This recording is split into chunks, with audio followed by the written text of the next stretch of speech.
ایک وقت تھا کہ ہم اس ملک میں اپنے حقوق کے لیے لڑتے تھے کہ ہمیں حق ملنا چاہیے، لیکن اس حکومت نے ہمیں ایسا کر دیا ہے، اور ہم اتحاد نہ ہونے کی وجہ سے، اور یہ کہا جائے کہ قائدانہ کردار نمایاں انداز میں نہ ہونے کی وجہ سے ہم اس پوزیشن میں آ گئے کہ ہمیں اپنے وجود کا بھی خطرہ لگ رہا ہے کہ ہمیں یہاں عزت کے ساتھ رہنے بھی دیا جائے گا یا نہیں دیا جائے گا۔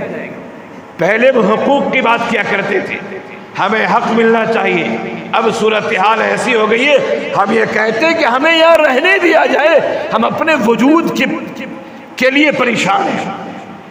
انشاءاللہ حالات بدلیں گے، لیکن شرط یہ ہے چند کام ہمیں اور آپ کو کرنے ہیں۔ نمبر 1، ہمیں ایمانی بیداری پیدا کرنے کی ضرورت ہے۔ بچہ مدرسے میں پڑھے یا اسکول میں پڑھے، بچہ جہاں بھی پڑھے، لیکن ایک مسلمان کو اپنے ایمان کی پہچان ہونی چاہیے۔ ایک مسلمان کو ایمان کی پہچان ہونی چاہیے، چاہے اس کی تعلیم جس ادارے میں بھی ہو، ایمانی بیداری پیدا کرنی پڑے گی۔ دوسرا کام یہ ہے دوستو کہ تعلیم کو عام کرنا پڑے گا۔ ہمارے آج کی اصطلاح میں مدرسے کی تعلیم، اسکول و کالجز کی تعلیم، آج کی اصطلاح میں دونوں تعلیم کو عام کرنا پڑے گا۔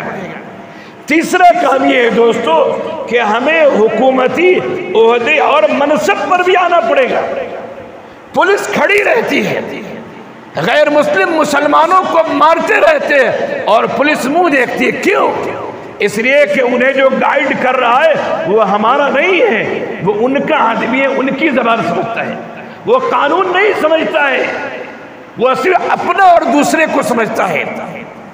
تو ایمانی بیداری پیدا کرنی پڑے گی، تعلیم کو عام کرنا پڑے گا، سرکاری عہدوں مناصب تک ہمیں اور آپ کو پہنچنا پڑے گا، اور چوتھا کام یہ کہ سیاست میں بھرپور حصہ لینا پڑے گا، اور پانچواں کام یہ کہ ہم داعی ہیں، ہمیں دعوت کی ذمہ داری دی گئی ہے، ہمیں دعوت کے فریضے کو اچھی طرح نبھانا پڑے گا۔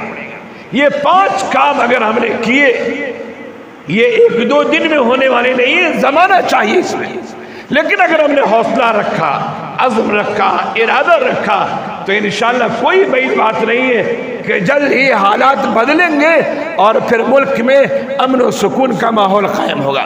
اللہ تعالی ہم سب کو کہنے سننے سے زیادہ عمل کی توفیق عنایت فرمائے۔ وآخر دعوانا ان الحمدللہ رب العالمین۔